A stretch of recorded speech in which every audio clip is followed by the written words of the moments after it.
शिव कथा कहती है। 3 चीजें हैं। पहले नंबर पर 1 लोटा जल, दूसरे नंबर पर शिव पर चढ़ा हुआ जल का आचमन, और तीसरे नंबर पर है रविवार के दिन प्रदोष पड़े और उस दिन लगाया गया बेलपत्री का वृक्ष जीवन में 7 जन्म तक भी संपदा को कम नहीं होने देता। रवि प्रदोष में रविवार का यदि प्रदोष का व्रत पड़ा है, रविवार के दिन यदि प्रदोष पड़ी है, उस प्रदोष के दिन प्रदोष काल में, प्रदोष काल जब सूर्य डूबने पर हो, चंद्र उगने पर हो, और उसी समय पर जो प्रदोष काल होता है, उस प्रदोष काल में यदि एक बेलपत्री का वृक्ष कहीं पर लगाया गया है और उस बेलपत्री के वृक्ष को आप हमेशा स्मरण करना प्रारंभ कर दें, प्रदोष के दिन उसके नीचे दीप लगाना प्रारंभ कर दें, कभी किसी के आगे हाथ फैलाने की जरूरत नहीं पड़ती, अपन स्वयं प्रभु। रवि प्रदोष, भौम प्रदोष, ये 2 प्रदोष ऐसे हैं, एक भौम प्रदोष भी ऐसा ही।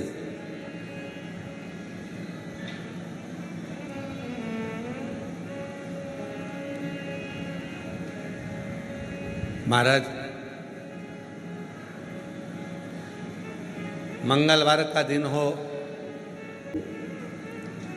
डॉक्टर ने भी कह दिया हो कि इसको 20 साल तक औलाद नहीं हुई, 25 साल तक नहीं हुई, 30 साल तक नहीं हुई, 18 साल तक भी इसको औलाद नहीं हुई, 30 साल हो गए औलाद नहीं हुई, और सब तरह से जब हार जाओ, भौम प्रदोष के दिन प्रदोष काल में शिवजी के मंदिर में शंकर के शिवलिंग पर 3 जगह पर कनेर का पुष्प समर्पित करना प्रारंभ करें।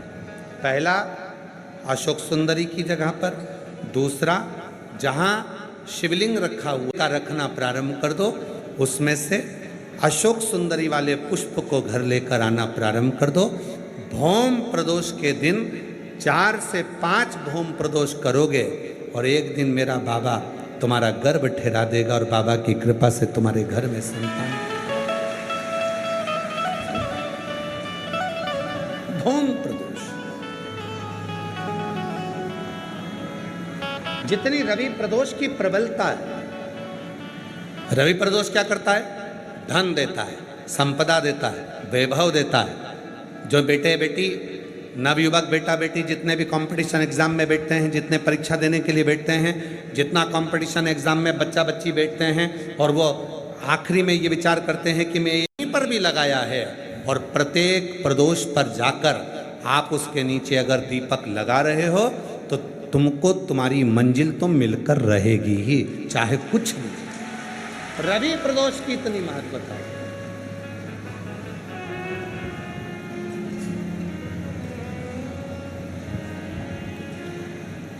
और मांगा है भोलेनाथ से वरदान एक ही,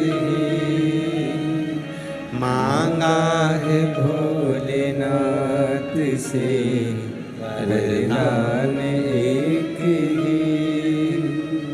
तेरी कृपा बनी रहे जब तक है जिंदगी,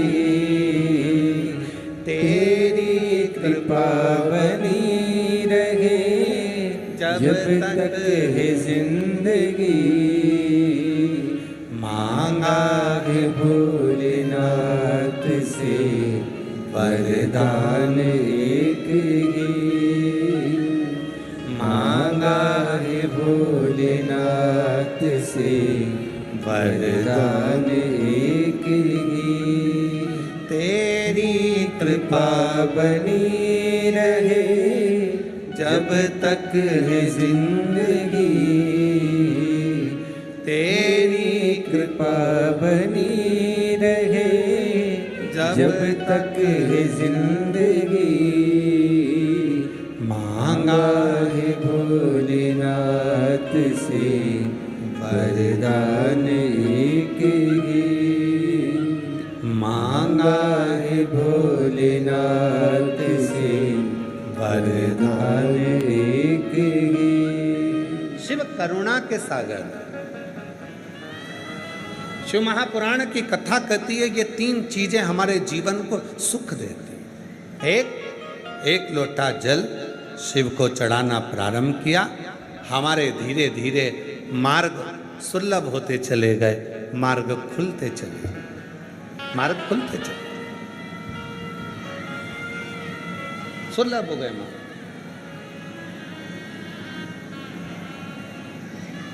इमेजिन आपको खुद बैठ के एक एक जॉब पे अप्लाई करने की जरूरत नहीं है, नौकरी आपके लिए खुद ही कर देगा। So we have been apply. दूसरे नंबर का, शिव पर चढ़ा हुआ जल जब शरीर में रोग आ गया, बीमारी आ गई, कष्ट आ गए, मिटेगा कैसे? डॉक्टर का इलाज करवाओ, क्योंकि डॉक्टर शिव का एक रूप होते हैं। डॉक्टर जांच करने का बोले जांच करवाओ, क्योंकि डॉक्टर शंकर का एक रूप है। डॉक्टर जैसा बोले वैसा करो, पर साथ में एक लोटा जल चढ़ाकर उसका आचमन करना प्रारंभ कर दो।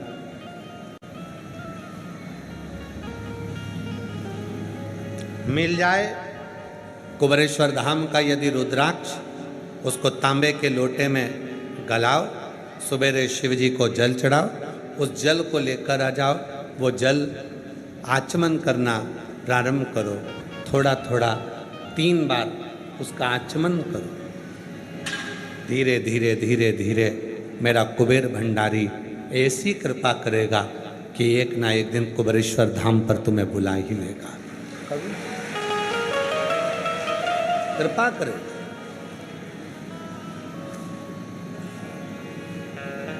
मछुआरे ने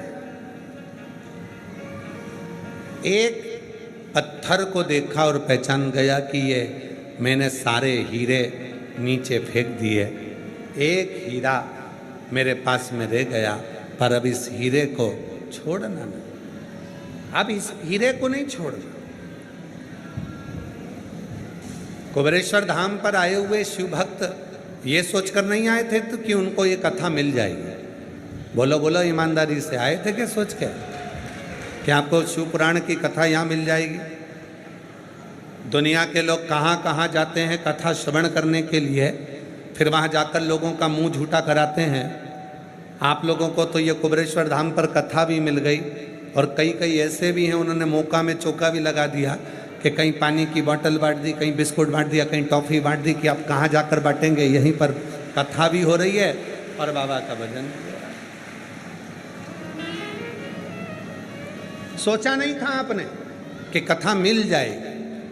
और कई माताएं तो ऐसी हैं, कई मेरी जीजियाँ ऐसी हैं, कई मेरे जीजा ऐसे हैं, कई बेटियाँ ऐसी हैं, कई बेटा ऐसे हैं, जो तो पंडाल में बैठे बैठे सो रहे थे, उनको तो मालूम ही नहीं था कि कथा होगी। पर तेरी कृपा का क्या है भरोसा, किस पर हो जाए जरा से हम पर कर दो, जरा से हम पर कर दो। जिस पर भी हो गई तेरी कृपा करुणा वो भव पार हुआ, भव पार हुआ। पापी हो चाहे जितना उसका भी बाबा उद्धार हुआ, उद्धार हुआ।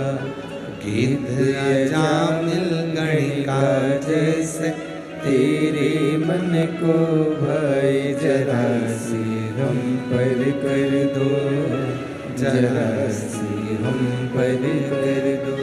तेरी कृपा का क्या है भरोसा, कब किस पर हो जाए जरा सी हम पर कर दो, जरा सी हम पर कर दो। रुद्राक्ष मिल गया आप लोगों को?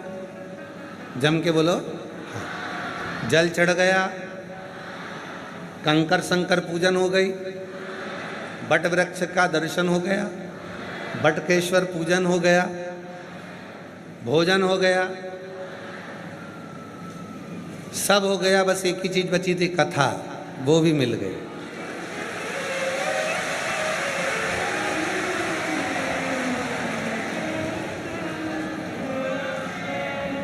और तैयारी कर लेना, 3 महीने में तो देरी है। विश्वास के साथ कहते हैं, सुनकर जा रहे हो, भले एक दिन की सुनकर जा रहे हो, तैयारी करना, गुरु पूर्णिमा तक तुम्हारा मनोरथ पूर्ण होगा। बाबा वापिस बोलो।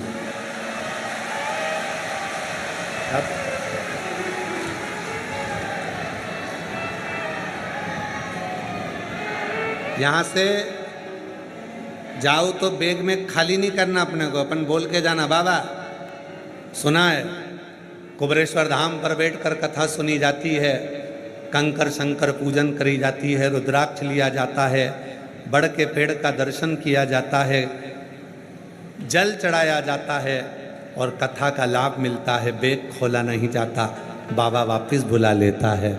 मुझे भी तैयारी रहे। शिव कथा कह रही है, भगवान शंकर का पवित्र चरित्र कह रहा है। बहुत दूर दूर से आते हैं, कंकर उठाते हैं, 5 कंकर को रखकर पूजन करते हैं, 4 कंकर वहीं छोड़ते हैं, 1 कंकर साथ लेकर जाते हैं, दिल से बाबा को प्रार्थना करते हैं, उसका फल तो मिलता है, फल तो प्राप्त होता है। शिव तत्व है। और जब विश्वास होता है तो परमात्मा कृपा करता है। एक छत्तीसगढ़ का एक स्थान है, अच्छा पवित्र स्थान है, छत्तीसगढ़ का तीर्थ है। क्यों अपने बिजनेस और फैमिली से दूर हो? देखिए, this is none of your business. Mobile Shivri Narayan, जो छत्तीसगढ़ वाले होंगे वो जानते होंगे। कोई है छत्तीसगढ़ का यहाँ पर? हाथ उठाओ जरा छत्तीसगढ़ वालों। अच्छा है, बहुत सारे हो, रखो रखो रखो। छत्तीसगढ़ में एक स्थान है शिवरी नारायण। विश्वास वाली बात देखिए, शिवरी नारायण की एक कथा आती है और पूरे छत्तीसगढ़ वालों को शिवरी नारायण पर गौरवान्वित होना चाहिए। पवित्र तीर्थ है शिवरी नारायण। बहुत सालों पहले हम भी गए हैं वहां।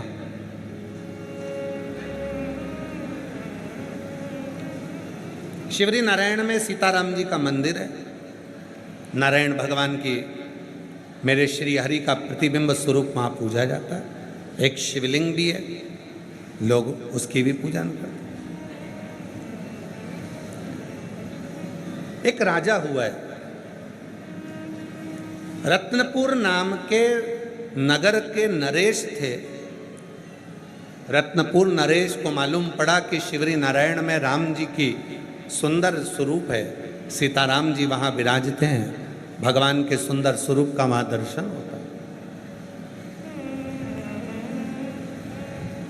रत्नपुर नरेश दर्शन करने के लिए शिवरी नारायण चल दिए। देखिए विश्वास में कितना बल होता है। ये शिव पुराण की कथा है। भरोसे में कितना बल है, विश्वास में कितना बल। लोग कहते हैं गुरुजी सीहोर कुबरेश्वर धाम का रुद्राक्ष इतना प्रबल क्यों होता है? कुबरेश्वर धाम पर किया गया कंकर शंकर की पूजन इतनी प्रबल क्यों होती है? कुबरेश्वर धाम पर 5 मिनट की सुनी हुई शिव पुराण भी इतनी प्रबल होती है क्यों? उसका विश्वास। और जब भरोसा पूर्ण होता है तो मेरा देव अधिदेव महादेव ये नहीं देखता कि तुम्हारा पाप क्या है, वो तो भंडार भरना प्रारंभ कर दे। विश्वास, भरोसा, दृढ़ता।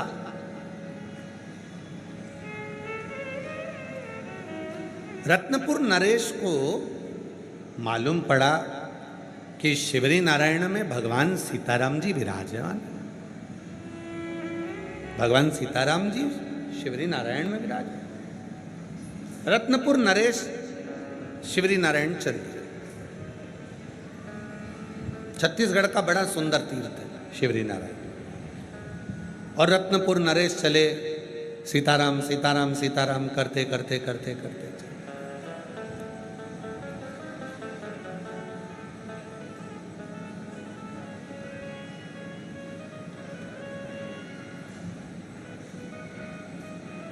पर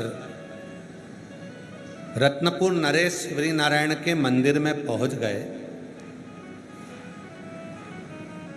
दर्शन किया। अब इतना बड़ा राजा आया है, रत्नपुर नरेश आया है, तो ब्राह्मण क्या करेगा, पंडित क्या करेगा कि भगवान का पुष्प उसको देगा, भगवान का पुष्प देगा। जब बहुत कोई वीआईपी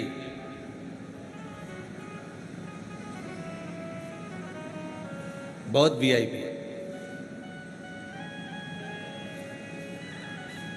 जब कोई मंदिर में जाता है तो पंडित जी जो भगवान पे चढ़ा हुआ ही फूल है, पत्र है, वो उसको दे देते हैं।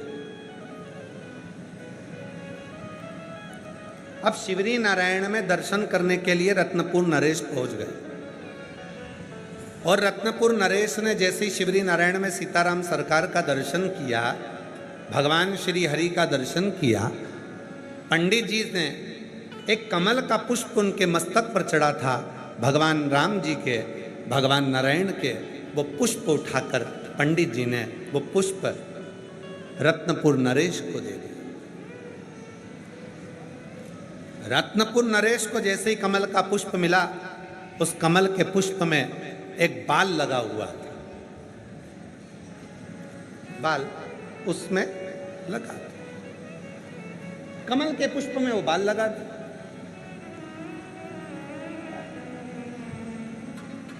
राजा को गुस्सा आ गया। शिव पुराण कहती है, किसी तीर्थ में जाना, मंदिर में जाना, तो वहां की बुराइयां नहीं निकालनी, बुराइयां नहीं निकालनी।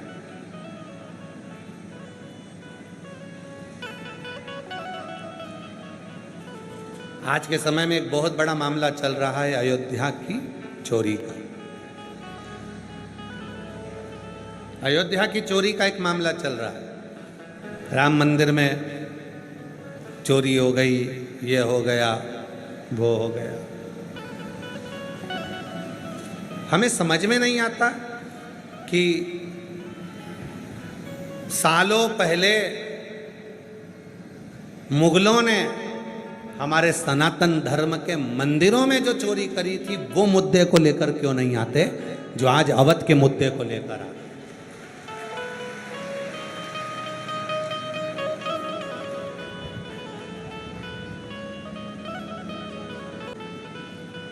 ए भाई,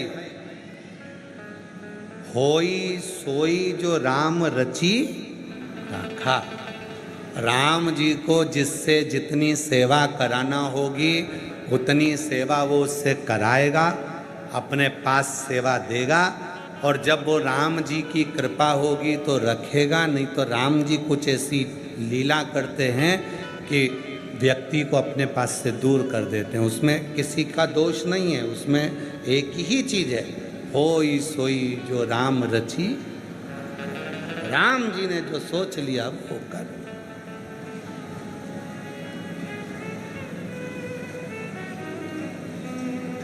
हम क्या करने जा रहे हैं अवध में? भगवान श्री राम जी का दर्शन करने। रत्नपुर नरेश क्या करने गए थे? शिवरी नारायण में भगवान सीताराम जी का दर्शन करने के लिए। ब्राह्मण देवता ने क्या करा? कमल का पुष्प उठाकर दे दिया, कमल का पुष्प उठाकर दिया। महाराज, उस कमल के पुष्प में एक बाल लगा हुआ था। रत्नपुर नरेश को क्रोध आ गया, ये किसका बाल लगा है और तुमने बाल लगा हुआ ये पुष्प हमको दे दिया? गुस्सा हुआ। शिव पुराण कहती है, अच्छाई अगर हम अपने घर में भी देखेंगे तो हमारे घर ही तीर्थ हो जाए। एक लाइन बहुत पहले हम गुनगुनाया करते थे, शायद आप लोगों के स्मरण में है कि नहीं पता नहीं। पहले हम कहते थे वो, इस कल युग में तीर्थ का क्या काम है, इस कल युग में तीर्थ का क्या काम है, कर लो घर में सेवा वहीं तो चारों धाम है, कर लो घर में सेवा वही तो चारों धाम है। इस कल युग में तीरथ का क्या काम है। कर लो घर में सेवा वही तो चारों धाम है।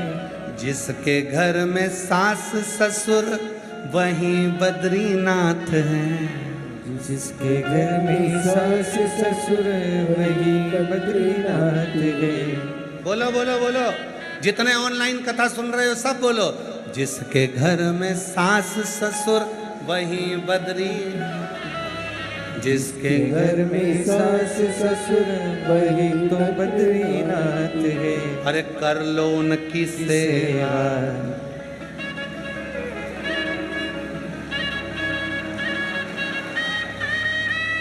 अरे कर लो उनकी सेवा वही तो चारों धाम है। कर लो उनकी सेवा वही तो चारों धाम है। इस कल युग में तीरथ का क्या काम है। कर लो घर में सेवा वही तो चारों धाम है। जिनके घर में जेठ जेठानी वही द्वारिका नाथ हैं।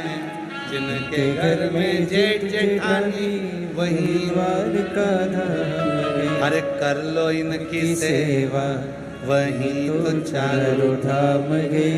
कर लो इनकी सेवा वही तो चारों धाम है।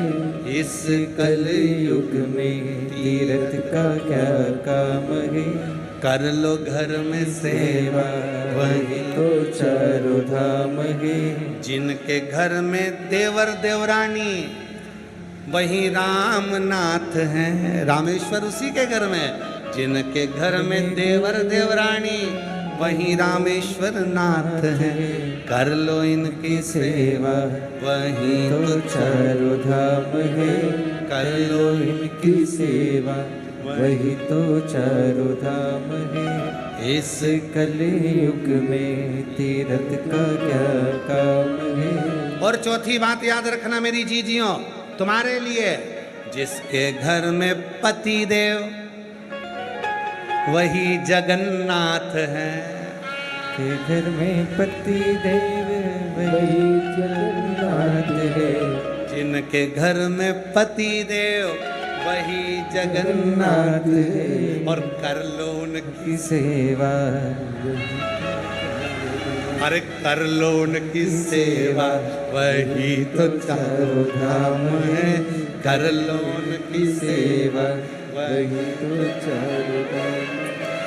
इस कल युग में तीरथ का क्या काम है। इस कल युग में तीरथ का क्या काम है। कर लो घर में सेवा वही तो चारों धाम है। कर लो इनकी सेवा वही तो चारों धाम है। कर लो घर में सेवा वही तो चारों धाम है। कर लो घर में सेवा वही तो चारों धाम है। कर लो घर में सेवा वही तो चारों धाम है। कर लो घर में सेवा वही तो चारों धाम है। याद हो गया भजन? भजन याद हो गया? अब तुम लोग आना। जिसके घर में सास ससुर वही बद्रीनाथ हैं।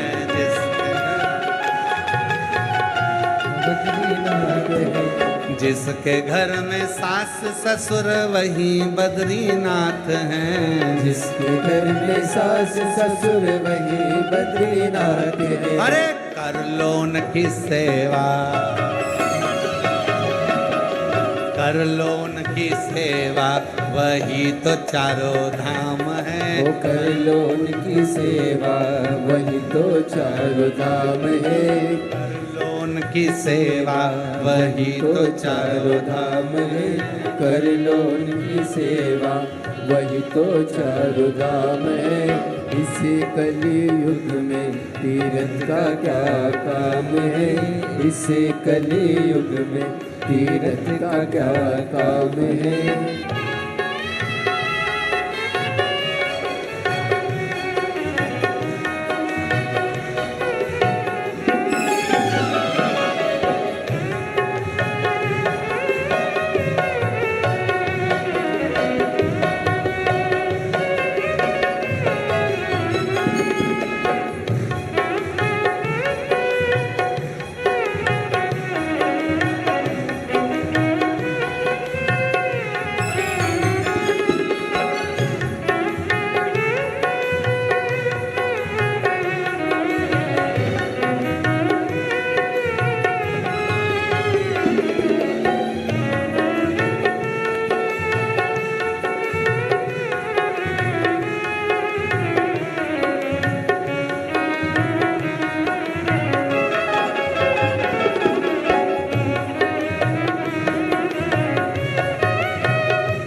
में जेठ जेठानी वही द्वारिका नाथ हैं। जिसके घर में जेठ जेठानी वही द्वारिका धारी है। जिसके घर में जेठ जेठानी वही द्वारिका नाथ हैं। जिसके घर में जेठ जेठानी वही द्वारिका धारी है। अरे कर लो उनकी सेवा, कर लो उनकी सेवा, वही तो चारों धाम है। कर लो इनकी सेवा, वही तो चारों धाम है। इस कलयुग में तीरथ का क्या काम है। इस कलयुग में तीरथ का क्या काम है। कर लो घर में सेवा, वही तो चारों धाम है। कर लो इनमें सेवा, वही तो चारों धाम है।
घर में देवर देवरानी वही राम शरणार्थ है। जिसके घर में पति देव वही जगन्नाथ है। जिसके घर में पति देव वही जगन्नाथ है। अरे कर लो उनकी सेवा,